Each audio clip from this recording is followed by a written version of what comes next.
हाय, ये class 10 geography हम शुरू करेंगे आज। चैप्टर 1 ये है रिसोर्सेज एंड डेवलपमेंट। इससे पहले जो भी क्लास 6 से लेकर के 9 तक कंप्लीट हो चुका है, स्टडी विद टिया के चैनल में प्लेलिस्ट में ज्योग्राफी में आपको मिल जाएगा। अगर आप सही से ज्योग्राफी पढ़ना चाहते हो, कोई भी कंपटीशन एग्जाम के लिए या उस क्लास में हो, तो आपको बहुत ही सिंपल वे में सब समझ में आ जाएगा ज्योग्राफी का।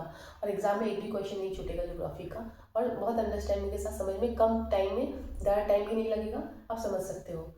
और ये जो क्लास 10 का बुक है, उसमें ज्योग्राफी थोड़ा चैप्टर बहुत बड़ा बड़ा चैप्टर है, फिर भी मैं कोशिश की हूँ कि उसे कम कम वर्ड में बहुत सिंपल वे में आपको समझा दूँ, ताकि जो जितने समझने लायक बात है वो आपको समझ में आ जाए। पर आप एकदम रूट से देखना चाहते हो तो आपको क्लास 6 से लेकर के आगे बढ़ना होगा, अगर आप कोई कंपटीशन की तैयारी कर रहे हो। नहीं तो जंप करके आपको कभी समझ में नहीं आएगा, लास्ट में 2-3 साल के बाद लगेगा नहीं, शुरू से एक बार पढ़ना चाहिए। तो ज्योग्राफी एक ऐसा सब्जेक्ट है, आपको शुरू से क्लास 6 से लेकर के 12 तक ज्योग्राफी पढ़ना पड़ेगा, तो अच्छे से समझ में आएगा। ये फैक्ट है। आप कोई कुछ भी बोलते नहीं 11th का पढ़ लो या कोई रेफरेंस बुक पढ़ लो, इससे नहीं होगा, मेरा खुद का एक्सपीरियंस है ये। तो आपको पढ़ना पड़ेगा शुरू से, तो आप ज़्यादा टाइम नहीं लगेगा। आदमी मतलब 3-4 दिन टाइम लगाओ, ज़्यादा टाइम लेके क्या ही होगा जब कुछ फायदा ना हो जीवन में। तो मतलब थोड़ा टाइम लगेगा, पर आप शुरू से अच्छे से पढ़ो तो ही कंपटीशन कोई निकाल सकता है, एग्जाम निकल सकता है, नहीं तो बस मेहनत करते रहोगे। तो देखते हैं क्या है। तो ये चैप्टर 1 है क्लास 10 का ज्योग्राफी का, जिसका नाम है रिसोर्सेज एंड डेवलपमेंट। रिसोर्सेज क्या होते हैं? कोई भी सब्सटेंस तब तक रिसोर्स नहीं बनता है जब तक उसका हमें ज़रूरत ना हो, और वो टेक्नोलॉजी नहीं हो जिससे उसे हम निकाल पाए, उसे सही बना पाए। तो जैसे कि बहुत सारा गेहूँ खेत में पड़ा हुआ है, पर जब तक मेरे पास उसको कुकिंग करने का टेक्नोलॉजी नहीं है, तब तक उसका हम बहुत सारा अलग अलग चीज़ नहीं बना सकते हैं। तो एक छोटा सा एग्जाम्पल है। वैसे ही कोई भी रिसोर्स मतलब क्या होता है, वो टेक्नोलॉजिकल एक्सेसिबल हो, मेरे पास टेक्नोलॉजी हो जो उसे एक्सेस कर पाए। दूसरा इकोनॉमिकल फिजिबल, मेरे पास पैसा हो जो हम उससे इतना ले पाए। और कल्चरली एक्सेप्टेबल, और कल्चर उसे एक्सेप्ट कर रहा हो। अब अगर कल्चर ये एक्सेप्ट नहीं करेगा कि नहीं रोटी खाना गलत होता है, ऐसे भूत आ जाता है, तो ये कल्चरली एक्सेप्टेबल भी है, तो वो सोसाइटी में वो उसे बाइकआउट कर दिया जाएगा। तो 3 चीज़ होना चाहिए, टेक्नोलॉजिकल एक्सेसिबल, इकोनॉमिकल फिजिबल और कल्चरली एक्सेप्टेबल। तो वो 3 चीज़ जब मिल जाता है तो कोई भी सब्सटेंस रिसोर्स बन जाते हैं। और हमारा नीड तो सबसे पहले है।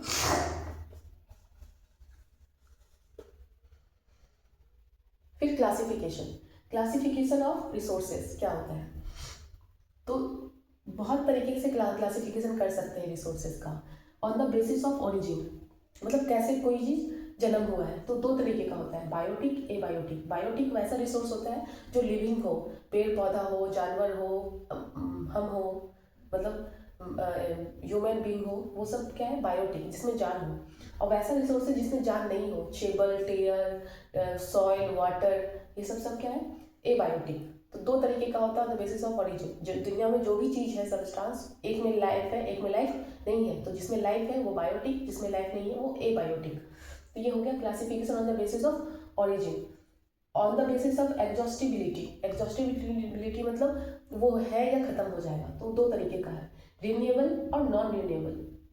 रिन्यूएबल वो होता है रिसोर्सेज जो बार बार वो साइकिल हो सकता है, जैसे पानी ये तालाब से ओशन होकर के ऊपर क्लाउड जाता है, क्लाउड फिर से बारिश बन के ओशन में आ जाता है, तो ये साइकिल हो रहा है, रिन्यू होते रहता है। जो चीज़ रिन्यू होते हैं तो उसे हम लोग बोलते हैं रिन्यूएबल सोर्स ऑफ एनर्जी। फिर भी वाटर का स्कार्सिटी क्यों है? क्योंकि जितना पानी रिन्यू हो रहा है उससे ज़्यादा लोग हैं, तो इसलिए उतना लोगों को पूरा पानी नहीं पहुंच पाता, इसलिए बोलते हैं वाटर स्कार्सिटी। पर ये रिन्यूएबल सोर्स ऑफ एनर्जी है। ये 2 तरीके का होता है, कॉन्टिन्यूअस और बायोलॉजिकल। कंटिन्यूअस मतलब विंड, एयर, वाटर, ये सब। और बायोलॉजिकल मतलब एनिमल्स, पेड़ पौधे, वो भी पेड़ पौधे फिर होते रहते हैं सीड्स से। तो 2 तरीके का रिन्यूएबल सोर्स ऑफ एनर्जी है, कंटिन्यूअस और बायोलॉजिकल। फिर दूसरा non renewable energy. Non renewable जो रिन्यू नहीं हो सकता या जिसे बहुत टाइम लग सकता है, जैसे कि कोल है। कोल बहुत साल पहले बना था, वो लिमिटेड है, उसे हम बार बार यूज करते रहे तो वो खत्म हो जाए, फिर उसको हजारों साल लगेगा बनने में। जो चीज़ खत्म हो सकता है उसे non renewable source of energy कहते हैं, या नॉन रिन्यूएबल सोर्स कहते हैं, जिसका क्वांटिटी लिमिटेड है। दूसरा है ऑनरशिप। ऑनरशिप के आधार पर सोर्स कितने तरीके के होते हैं? 2 तरीके के, पब्लिक और इंडिविजुअल। तो पब्लिक और इंडिविजुअल या कम्युनिटी का। तो पब्लिक मतलब जो गवर्नमेंट के अंदर में है, जो सोर्सेस गवर्नमेंट के अंदर में है उसे पब्लिक कहते हैं। और इंडिविजुअल जो अपना हो, जैसे लैंड में जमीन होता है, तो इंडिविजुअल का होता है, कोई कम्युनिटी का होता है। तो होता है on the basis of ownership, individual और पब्लिक या कम्युनिटी। फिर दूसरा है डेवलपमेंट। डेवलपमेंट के आधार पर दो तरीके का होता है, एक होता है एक्चुअल, एक होता है पोटेंशियल। एक्चुअल मतलब होता है जिसका जो क्वांटिटी है वो हमें पता है कि इतना क्वांटिटी है और इतना हमें उसका टेक्नोलॉजी, क्वांटिटी और टेक्नोलॉजी जिसका पता हो, क्वांटिटी और टेक्नोलॉजी जिसका पता हो वो एक्चुअल सोर्स ऑफ एनर्जी है। पोटेंशियल होता है जिसका हमें पता है कि ये है पर उसका टेक्नोलॉजी नहीं है निकालने का, हमें उसको क्वांटिटी पता है ये कितना है। जैसे लद्दाख में यूरेनियम है, यूरेनियम पता है पर उसको एक्सेस करने का टेक्नोलॉजी मेरे पास नहीं है, तो वो पोटेंशियल सोर्स ऑफ एनर्जी है। फ्यूचर में कभी ऐसा टेक्नोलॉजी डेवलप हो तो हम उसे एक्सट्रैक्ट कर सकते हैं। जैसे विंड, विंड था, यहाँ प्रेजेंट विंड है, पर विंड से एनर्जी कैसे बनाएंगे ये हमें बहुत दिन बाद पता चला। तब ये क्या था, पोटेंशियल सोर्स ऑफ एनर्जी, जिसमें पोटेंशियल है पर धीरे धीरे टेक्नोलॉजी के साथ इसे हम एक्चुअल बना लेंगे। तो वो होता है on the basis of development, actual और पोटेंशियल। फिर नेक्स्ट है रिसोर्सेस। अब कितना तरीके का होता है वो देखो, क्लासिफिकेशन ऑन द बेसिस पर ये सब था, और रिसोर्सेज को क्लासिफिकेशन बुक में दिया हुआ है एनसीईआरटी में इस तरीके से। नेचुरल टाइप ऑफ रिसोर्सेज, ये क्लासिफिकेशन था, ये टाइप है, ये टाइप है। तो नेचुरल और ह्यूमन दो तरीके का रिसोर्स होता है। नेचुरल मतलब जो भगवान बना के भेज दिए हमारे पास, और ह्यूमन मतलब होता है जैसे कि दो तरीके का होता है, स्ट्रक्चर, इंस्टीट्यूशन और रिलीजियस, ऐसे हो गया, क्वांटिटी, क्वालिटी। ह्यूमन रिसोर्सेज दो तरीके का हो सकता है, जैसे फैमिली, इंडिविजुअल, कम्युनिटी, ये सभी एक ह्यूमन रिसोर्सेज है जो डेवलपमेंट का काम करता है। और एक तरीके का होता है क्वालिटी। अगर इंसान के अंदर स्किल हो तो वो बहुत ज़्यादा डेवलप करेगा, उसके अंदर मान लो पढ़ाने का स्किल हो या फिर IT सेक्टर में स्किल हो तो वो अलग अलग डेवलपमेंट कर सकता है। तो ये ह्यूमन भी एक रिसोर्सेज है। और नेचुरल रिसोर्स क्या होता है, जो पेड़ पौधा हो, नदी हो, ये सब पहले से बना के भेजा गया है। ये रिन्यूएबल और नॉन रिन्यूएबल होता है जो हमने पहले डिस्कस किया। तो ये है क्लासिफिकेशन, टाइप और रिसोर्सेज क्या होता है। ये तुम्हारे बुक में 4-5 पेज में दिया हुआ है, पढ़ने में बहुत टाइम लग जाएगा, इतना पर बात समझने का इतना ही है बुक में। अब हम नेक्स्ट देखते हैं डेवलपमेंट ऑफ रिसोर्सेज। डेवलपमेंट कैसे होता है रिसोर्सेज का। मैं कोशिश करूंगी कि इसे बहुत ही कंसाइज वे में बहुत कम टाइम में कंप्लीट करा दूं और तुम्हारा एक भी चीज़ ना छूटे। पर अब टाइम लग जाएगा तो तुम्हें पेशेंस के साथ थोड़ा वीडियो देखना पड़ेगा, नहीं तो स्पीड करके देख सकते हो अगर पढ़ना चाहते हो रियल में। तो अब नहीं पढ़ना है तो कुछ नहीं कर सकते। फिर नेक्स्ट है डेवलपमेंट।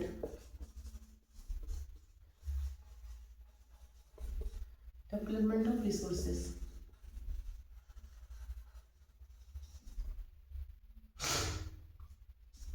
जो रिसोर्सेज होते हैं वो फ्री गिफ्ट ऑफ नेचर है हमारे पास, free gift of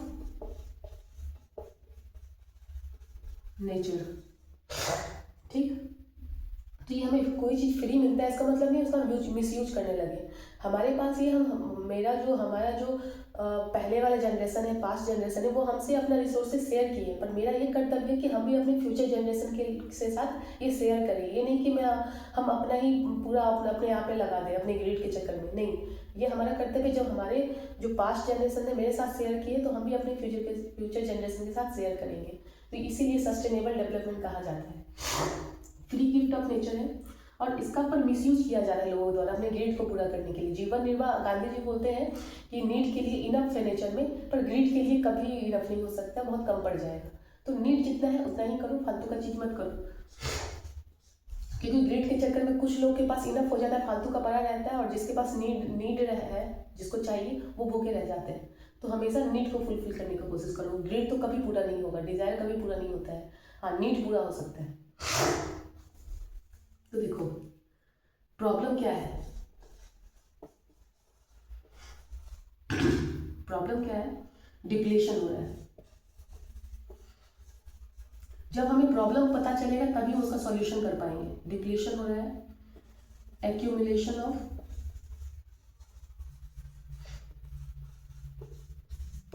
resources in few hand, मतलब कुछ लोग रिसोर्स को लेके बैठे हुए हैं और जिसको नीड है अपने ग्रिड के चक्कर में। और दूसरा है इनडिस्क्रिमिनेट एक्सप्लॉइटेशन। तीन सबसे बड़ा प्रॉब्लम है जो रिसोर्सेज बहुत ज़्यादा एक्सप्लॉइट किया जा रहा है। डिप्लेशन मतलब बहुत जितना मतलब क्वांटिटी हम जो हमारे 100 साल के लिए है जमा, हम उसे 1 साल में ही डिप्लीट करते जा रहे हैं, खाली करते जा रहे हैं। दूसरा है accumulation of resources in few hand. कुछ लोग के पास टेक्नोलॉजी आ गया, वो किसी के साथ शेयर नहीं करना चाहते, वो चाहते हैं कि सारा चीज़ हम खुद कर लें, और वो अपना फालतू का सामान भर के रखेंगे और जिसको नीड है वो नहीं पहुंच पाएगा। Resources in few hand. और फिर नेक्स्ट है इनडिस्क्रिमिनेट एक्सप्लॉयटेशन, मतलब वो इतना एक्सप्लॉइट कर रहे हैं किसी जगह में, जैसे मान लो कहीं माइनिंग कर रहे हैं, माइनिंग करते जा रहे हैं, वहाँ ये नहीं सोच रहे हैं कि वहाँ जंगल है, वहाँ जानवर है, वहाँ एक इकोसिस्टम बना हुआ है, वो अपने एक्सप्लॉयटेशन के चक्कर में पेड़ पौधों को खराब कर रहे हैं, वहाँ जो जानवर थे वो भी मरते जा रहे हैं, पेड़ पौधे नहीं रहेगा तो रहेंगे कहाँ। तो ये 3 प्रॉब्लम है। पहला depletion, accumulation of resources few hand, और इनडिस्क्रिमिनेट एक्सप्लॉयटेशन, मतलब इकोसिस्टम को ध्यान में नहीं रख रहे हैं और वहाँ एक्सप्लॉइट करते जा रहे हैं रिसोर्सेज का, मतलब ज़रूरत से ज़्यादा यूज करते जा रहे हैं, इससे इकोसिस्टम खराब हो जा रहा है। जब इकोसिस्टम बेकार हो जाता है तो प्लैनेट अर्थ में बहुत सारी बीमारियाँ फैलती है, लोगों का जीवन मुश्किल हो जाएगा अर्थ के ऊपर। तो हमें ये सब चीज़ को ध्यान रखना पड़ेगा। ये हो गया।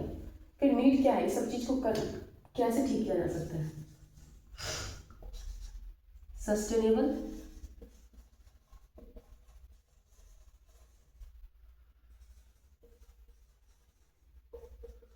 Quality of life and earth, quality of life, earth और इन्वायरमेंट। और ये सबसे क्या होगा, हमें ग्लोबल पीस। जब ये सब हम लोग सही कर ले, मतलब डिप्रेशन कम हो, सबके हाथ में रिसोर्सेस हो, एक जगह कंसंट्रेट ना हो, फिर इकोसिस्टम भी सही से रहे, तो एक ग्लोबल पीस बना रहेगा, कहीं किसी से झगड़ा नहीं होगा, ना बीमारी फैलेगा, एक बैलेंस्ड लाइफ रहेगा। और ये काम जो गवर्नमेंट है, जो इंटरनेशनल ऑर्गेनाइजेशन है, इनका काम है ये सबको बैलेंस करने का, लोगों को समझाने का, अवेयरनेस फैलाने का, क्योंकि लोग तो नादान है, उनको नहीं पता है ना। अगर आप जब तक उसको नहीं समझाओगे तो वो कैसे समझेंगे। तो ये सब रूल बनाने का, ये रूल में चलो, तब एक बैलेंस लेके चलेंगे। इंसान पृथ्वी के ऊपर सबसे ज़्यादा टैलेंटेड होता है, पर हम जब जानवर की तरह हरकत करने लगे तो पृथ्वी को कौन संभालेगा फिर। तो ये फिर ग्लोबल पीस होगा इसी सब चीज़ से। ऐसे क्या होगा, sustainable existence of all form of life, all form of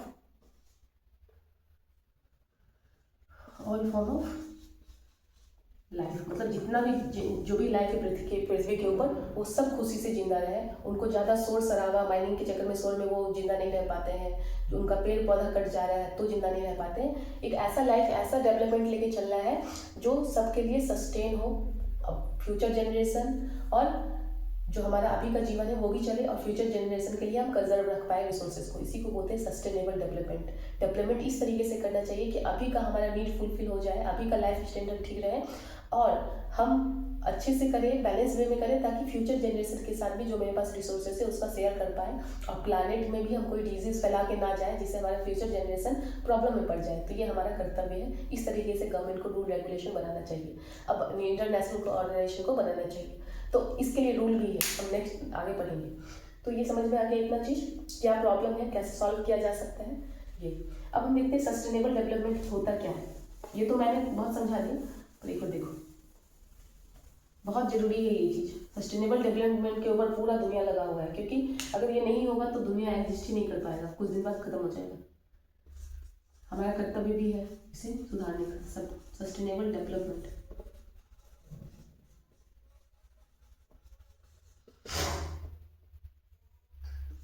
development ऐसे होना चाहिए, development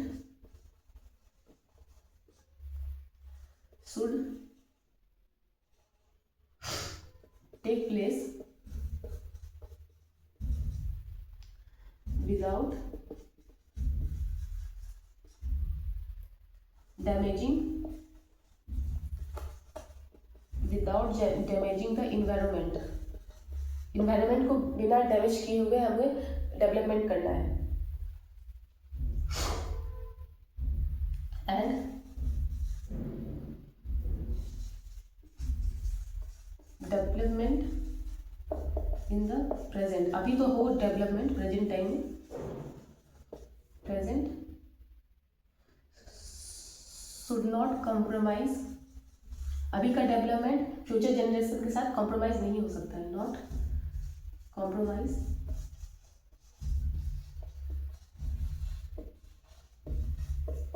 with the needs of future generation.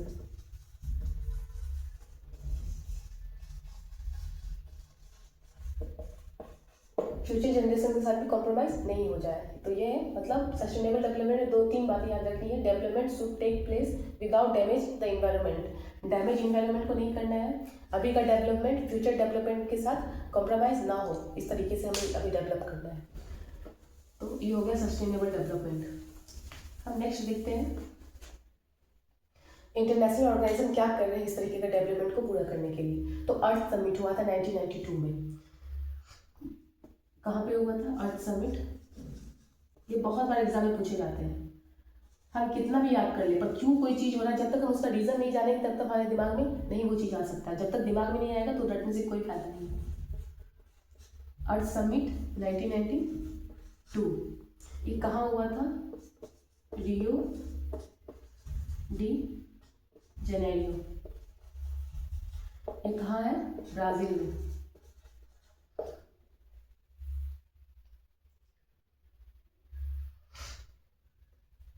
इसके साथ हुआ था United nation environment conservation of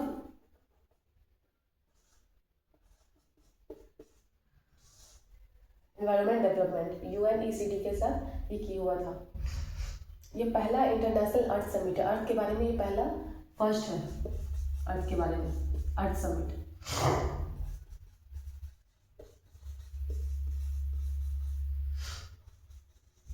earth summit first earth summit थे अर्थ के बारे में, मतलब इसे डेवलपमेंट के बारे में, सस्टेनेबल डेवलपमेंट के बारे में। 2 चीज की बात इसमें रखी गई थी, ग्लोबल क्लाइमेट से ही रखना है। जैसे इंडस्ट्री का धुआं से ये चेंज हो जाता है, कार्बन डाइऑक्साइड, इसे प्रॉब्लम होता है। फिर ग्लोबल क्लाइमेट चेंज और था बायोलॉजिकल डाइवर्सिटी, 2 मुद्दा था।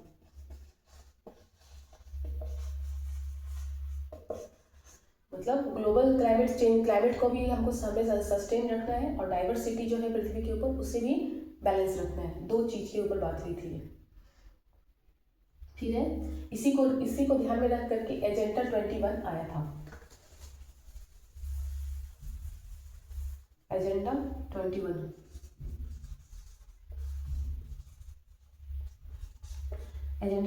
ये आया था 21st सेंचुरी में कैसा हमारा अर्थ, हमारा बायोलॉजिकल डाइवर्सिटी और क्लाइमेट कैसा होना चाहिए, इसके लिए एजेंडा बनाना था। ये एजेंडा इंटरनेशनल ऑर्गेनाइजेशन द्वारा हुआ था, पर इसमें ये था कि हर जो भी गवर्नमेंट है अलग अलग कंट्री के, वो अपने कंट्री में अपने क्लाइमेट के अनुसार एजेंडा बना सकते हैं।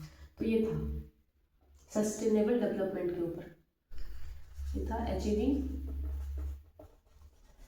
Sustainable development in 21st century.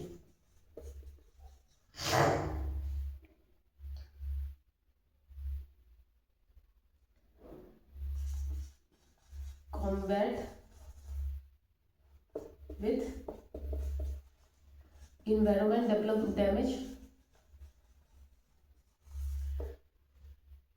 poverty, disease,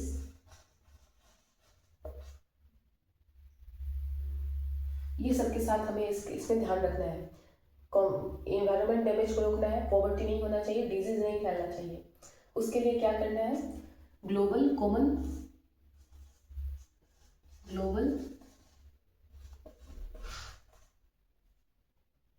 cooperative on common interest, global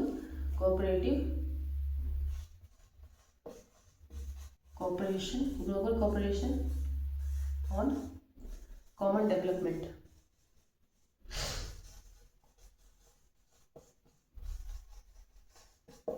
तो इस पे ध्यान रख दे के हमें काम करना है, या कॉमन इंटरेस्ट।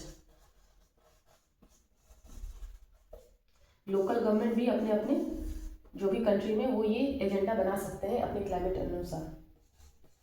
ये था एजेंडा 21। अब हम पढ़ते हैं रिसोर्स प्लानिंग। अब इस चीज़ के लिए हमें क्या करना पड़ेगा, प्लान करना पड़ेगा। बिना प्लान के तो कोई कुछ नहीं हो सकता, कुछ नहीं सुधार सकते हैं। तो हर गवर्नमेंट को क्या चाहिए, प्लान करना चाहिए रिसोर्स को सही करने के लिए। तो रिसोर्स प्लानिंग,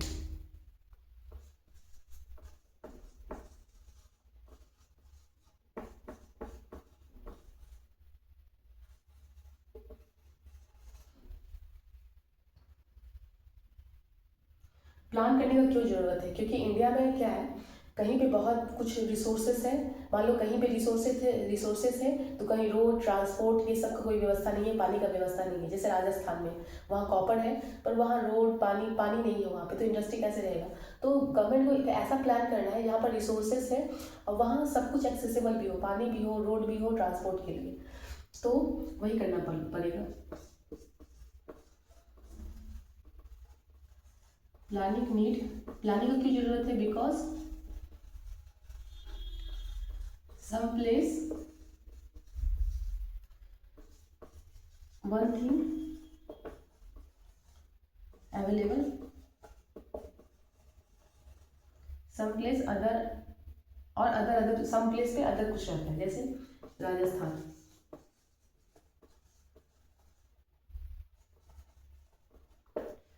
ठीक, रिसोर्स प्लानिंग इंडिया।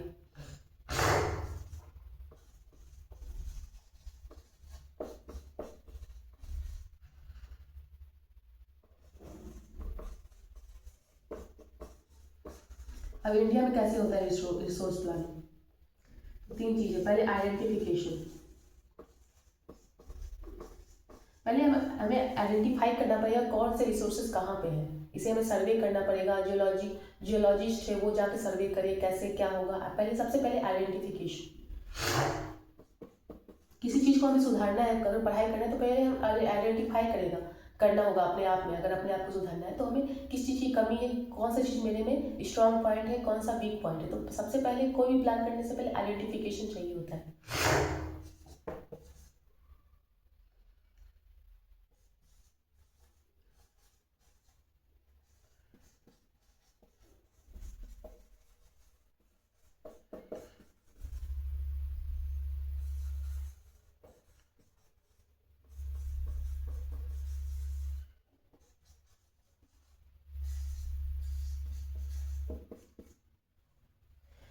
फिर हमें प्लान का जरूरत है, और कैसा plan, structure with appropriate technology. जो टेक्नोलॉजी मेरे पास है उस टेक्नोलॉजी के साथ उसे प्लान करना पड़ेगा कि इसे कैसे इस टेक्नोलॉजी के साथ इसे कोऑर्डिनेट करना पड़ेगा, सुधारना पड़ेगा। तो और स्किल, क्या सा स्किल इसमें हम डालें। फिर तीसरा है matching with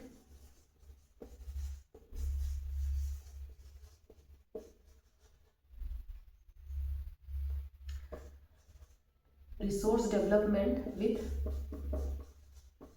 overall national development.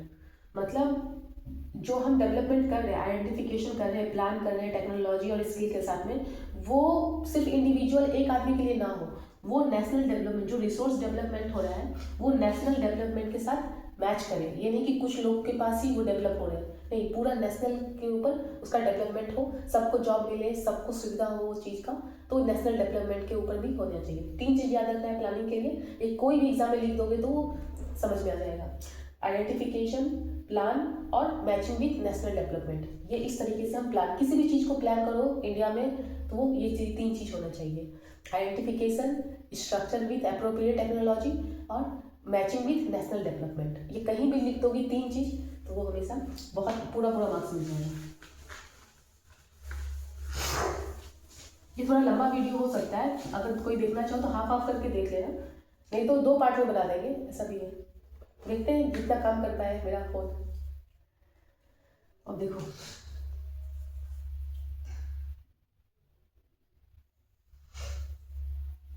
तो डेवलपमेंट के लिए क्या चीज चाहिए होता है।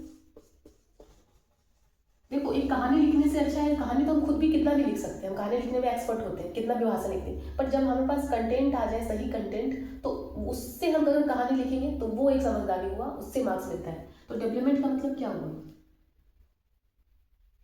पहली चीज हमें रिसोर्सेस होना चाहिए, दूसरा टेक्नोलॉजी होना चाहिए, इंस्टीट्यूशन होना चाहिए, उसे परमिशन देने के लिए, उसे डेवलप करने के लिए, पैसा देने के लिए, रिफंड करने के लिए, पैसा तो हर चीज में लगता है ना। रिसोर्स, टेक्नोलॉजी, इंस्टीट्यूशन और नेक्स्ट प्लान। डेवलपमेंट के लिए 4 चीज चाहिए होता है। रिसोर्स तो सबसे पहले चाहिए होगा, तभी तो उसका डेवलपमेंट करेंगे। टेक्नोलॉजी चाहिए होगा, उसे टूल्स मशीन ये सब चाहिए होगा। इंस्टीट्यूशन, कोई फंड देने के लिए इसको रेडी हो, उसका लेबर जो भी खर्च आएगा। और प्लान, एक प्रॉपर प्लान हो, तभी किसी चीज का डेवलपमेंट हो सकता है, वो इंसान का हो या जगह का हो या कोई सामान का हो। ये 4 चीज चाहिए होगा, रिसोर्स, टेक्नोलॉजी, इंस्टीट्यूशन और प्लान। तो डेवलपमेंट का ये मंत्र है, याद रख लेना। देखो ये सब तुम्हारा समझने के साथ प्रीलिम्स या कोई भी एग्जाम में ऑप्शन वाले के साथ साथ लिखने में भी काम आ सकता है, तो बहुत ध्यान से देखो। हम बाकी का दुनिया भर का बुक देख लेते हैं पर एनसीईआरटी ध्यान से नहीं पढ़ते, पढ़ लेते ऊपर ऊपर, पर इसमें जो बात है वो समझने लायक है। हर एग्जाम में कोई भी एग्जाम ले लो एनसीईआरटी से ही उठाते हैं, फैक्ट हो या फिर उसका लिखने का तरीका हो, एनसीईआरटी सारा मंत्र है। कंजर्वेशन, मैं ये नहीं बोल रही उसको पढ़ने के बाद एनसीईआरटी मत पढ़ो, एनसीईआरटी में तुम्हें लिखने का तरीका पता चलेगा, कैसे समझा के लिखते हैं। तो एनसीईआरटी एक बार रीड कर लेना, पर वो रीड करने के बाद इसको एक बार देखोगे तो मतलब काम हो जाएगा, फिर कुछ और पढ़ने की जरूरत नहीं है। हाँ, पढ़ना कुछ भी नुकसान नहीं होता, मन करे टाइम हो तो पढ़ सकते हो मास प्रोडक्शन, पर काम हो जाएगा एग्जाम के लिए।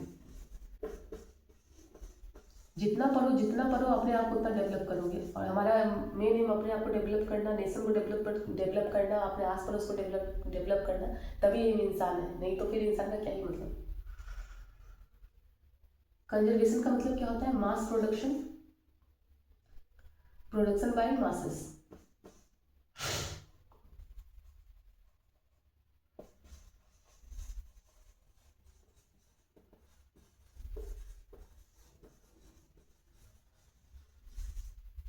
देखो गांधी जी बोलते थे, उनका जो थॉट था वो बोलता था कंजर्वेशन का मतलब मास प्रोडक्शन नहीं होना चाहिए, प्रोडक्शन बाय मासेस। मतलब हम बहुत ज़्यादा, ये नहीं होना चाहिए, गलत है, ये होना चाहिए। बहुत ज़्यादा प्रोडक्शन कर रहे, डिप्लेशन कर रहे हैं, एनवायरनमेंट को प्रॉब्लम पहुंचा रहे हैं, ये हमारा एम नहीं होना चाहिए। कंजर्वेशन तब हो सकता है जो प्रोडक्शन बाय मासेस, हम बहुत सारे लोग को जितना ज़रूरत है उतना हम प्रोड्यूस कर रहे हैं, तो ये होना चाहिए प्रोडक्शन बाय मासेस, ना कि मास प्रोडक्शन। ये गांधी जी का कहना था, तभी कंजर्वेशन हम किसी चीज़ को कर सकते हैं। कंजर्वेशन का पहला मंत्र है। तो ये चीज़ को ध्यान में रखते हुए क्लब ऑफ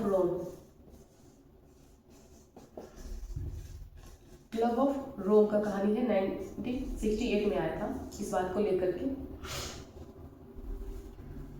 रिसोर्स कंजर्वेशन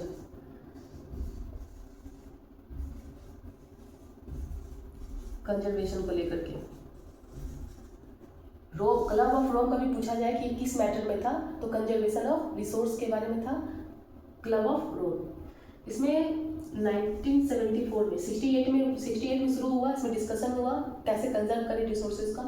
फिर 1974 में भी बैठा, इसमें थे ये स्कूमाचर, वो एक बुक में लिखे small is beautiful.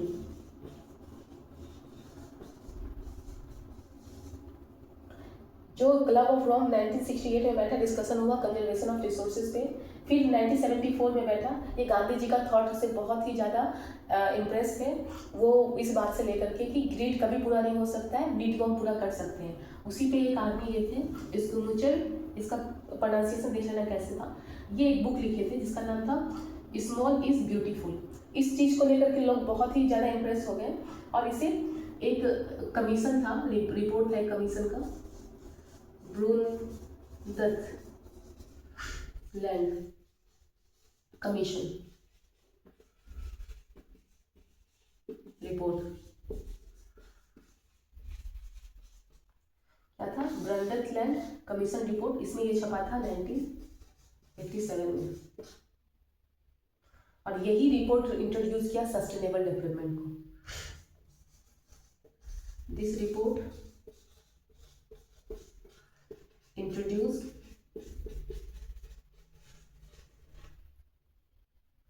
concept of sustainable development, मतलब our common future। Our common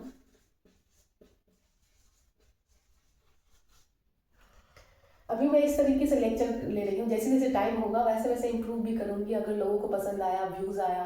अभी मैं बस मेरा मेहनत है, पर रिसोर्सेज धीरे धीरे रिसोर्स भी आ जाएंगे, टेक्नोलॉजी भी बढ़ जाएगा।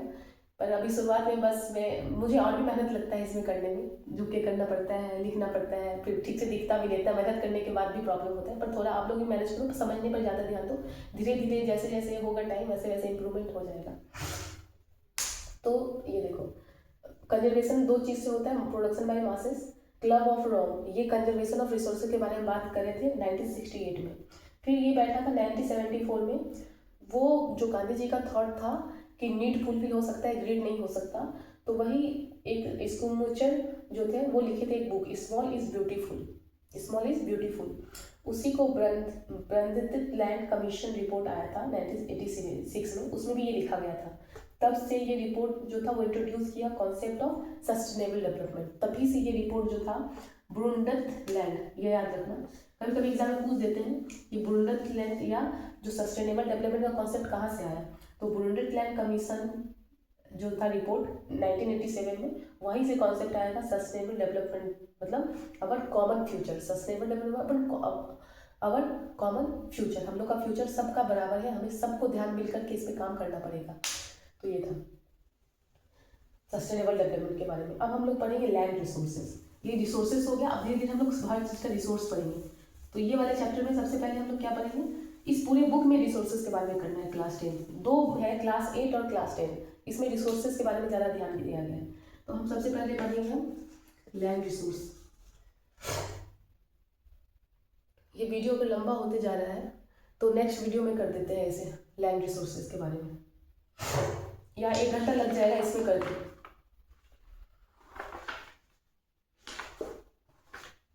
लंबा वीडियो हो जाएगा।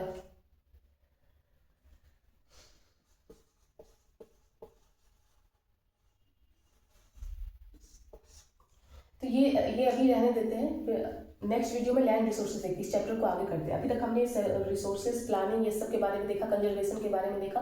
अब हम लैंड रिसोर्सेज के बारे में नेक्स्ट वीडियो में देखते हैं, जो इसके बाद आएगा। ये क्लास 9 का ही रहेगा। Thank you.